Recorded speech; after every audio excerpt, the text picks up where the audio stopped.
Sebuah baterai V-mount berkapasitas 160 Wh atau 9600 mAh dari brand CG Cine. Oh ya, cara bacanya CG Cine ya. Cine berasal dari kata cinema. Soalnya ada yang nggak bisa baca dengan benar. Peace.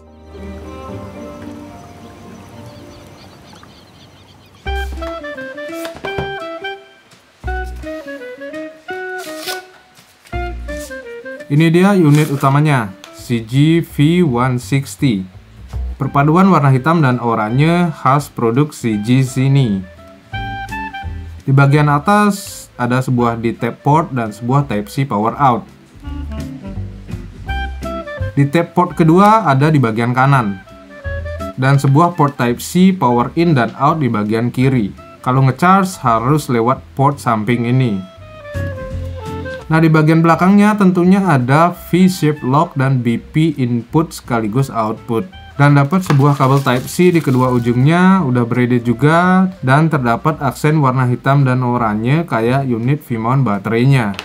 Nah, melihat dari kapasitasnya yaitu 160 Wh, ukuran CG V160 ini termasuk kecil dan compact. Dibandingkan dengan KNF dan Small Rig V99 punyaku, size-nya lebih panjang dan lebih tebal dikit. Beratnya 771 gram. Menurut keterangan di websitenya, baterai di dalamnya menggunakan Samsung Battery Cells. Memiliki OLED display yang nggak begitu lebar. Displaynya juga nggak menampilkan info yang banyak, hanya persentase sisa daya baterai aja ya. Aku cek di websitenya cgcine.com, di sana ada juga yang seri CG X160 yang punya 1,3 inch IPS screen yang lengkap tampilannya. Mungkin seri V ini lebih jadul dan seri X merupakan update dan perbaikan desain seri V. CG160 diklaim bisa di-charge dari 0 ke 100% hanya 2,5 jam menggunakan charger 100 watt, 3,5 jam menggunakan charger 65 watt. Aku suka port D-Type yang dikasih ada dua, Type-C juga ada dua, walau nggak ada USB Type-A dan nggak ada juga DC port. Port yang dipakai di sini sudah future proof, karena ke depan colokan standar dan universal pastinya USB Type-C. Di brand lain kebanyakan masih dikasih DC port dan USB Type-A. USB Type-C lebih enak daripada USB Type-A karena bisa dicolokin bolak-balik. Kalau di Type port itu terasa lebih aman aja koneksinya daripada DC port. CG V160 ini saat terpasang di V-mount plate kameraku ini terlihat keren dan elegan ya. Nah, ini aku lagi coba buat hidupin lampu kolbor 220 watt pakai kabel D-Type to XLR power. Dan menyala.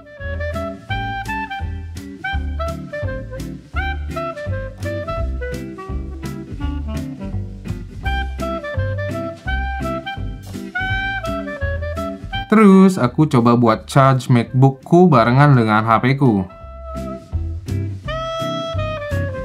Keduanya pakai colokan Type-C. Mantap, kenceng.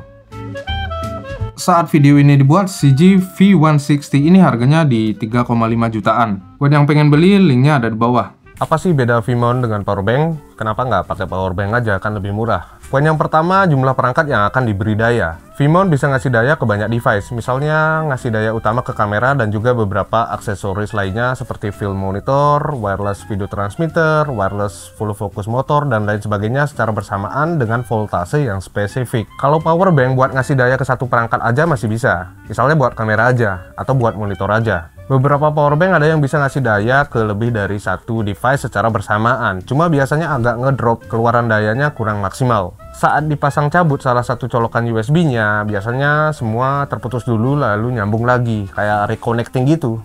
Intinya lebih banyak device yang bisa dikasih daya listrik oleh V-mount daripada powerbank.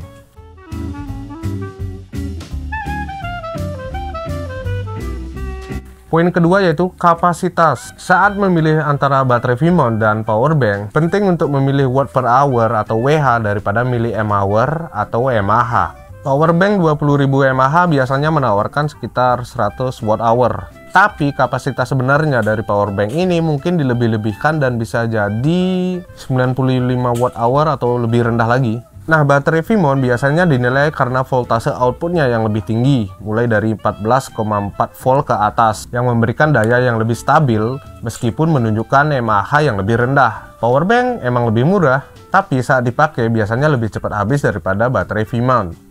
Nah, poin yang ketiga itu kontrol voltase. Baterai VMON ideal untuk peralatan profesional karena memberikan voltase yang stabil dan akurat, yang dapat mengurangi risiko kerusakan. Sudah dirancang untuk memenuhi persyaratan voltase spesifik tanpa kesalahan. Di beberapa powerbank, terutama yang kualitasnya rendah, mungkin tidak menawarkan kontrol voltase yang konsisten dan berpotensi merusak peralatan kita. Jadi dari segi voltase, VMON lebih aman lah ya. Kamera Sony A74 aku pernah rusak karena kelistrikan. Aku sempat pakai dummy baterai terus aku hubungkan ke powerbank dan konslet. Biaya perbaikannya sekitar 6 jutaan. Itu sampai ganti boardnya loh. Di beberapa kamera Sony yang terbaru, kayaknya setelah Sony A73, itu disarankan jangan pernah pakai dummy baterai. Lebih aman pakai baterai asli Sony, terus hubungkan USB Type-C ke bodi kameranya aja. Baterai Sony aslinya akan di-charge via Type-C tadi dengan cepat walau sambil dipakai karena udah power delivery. Poin yang terakhir yaitu durasi shot dan profesionalisme. Baterai VMON ideal untuk syuting panjang, bisa bertahan 8-10 jam dan mengurangi intensitas gonta-ganti baterai kamera. Beli baterai VMON juga merupakan investasi penting untuk mempersiapkan peralatan kita di masa depan dan juga untuk meningkatkan citra profesionalisme kita saat syuting. Beberapa klien mungkin akan melihat perbedaan antara VMON yang desainnya lebih cakep, lebih proper karena emang diperuntukkan buat peralatan kamera, daripada klien nanti lihat kita pakai powerbank di rig kamera kita terlihat kurang profesional aja. Jadi kesimpulannya, meski powerbank lebih murah, VMON itu lebih unggul dari segi performa dan profesionalitas. Jalan lagi, Ben. Nah, ini jalan.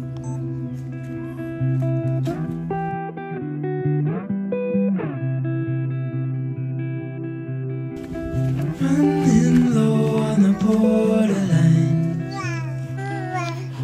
and you tell me that you're doing fine. Morning color lights the hall, pulls you right on through the door. So onto all that feeds your soul. I know a place where the sun shines every day. So come with me, I'll take you there. I'll take you there.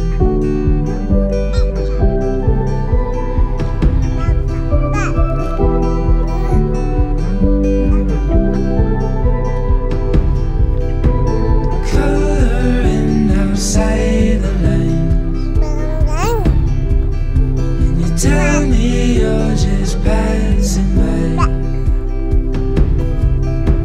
drowning in your reasons why. Talk is cheap but we're wasting time. Oke, segitu aja video kali ini. See you on the next one. Peace.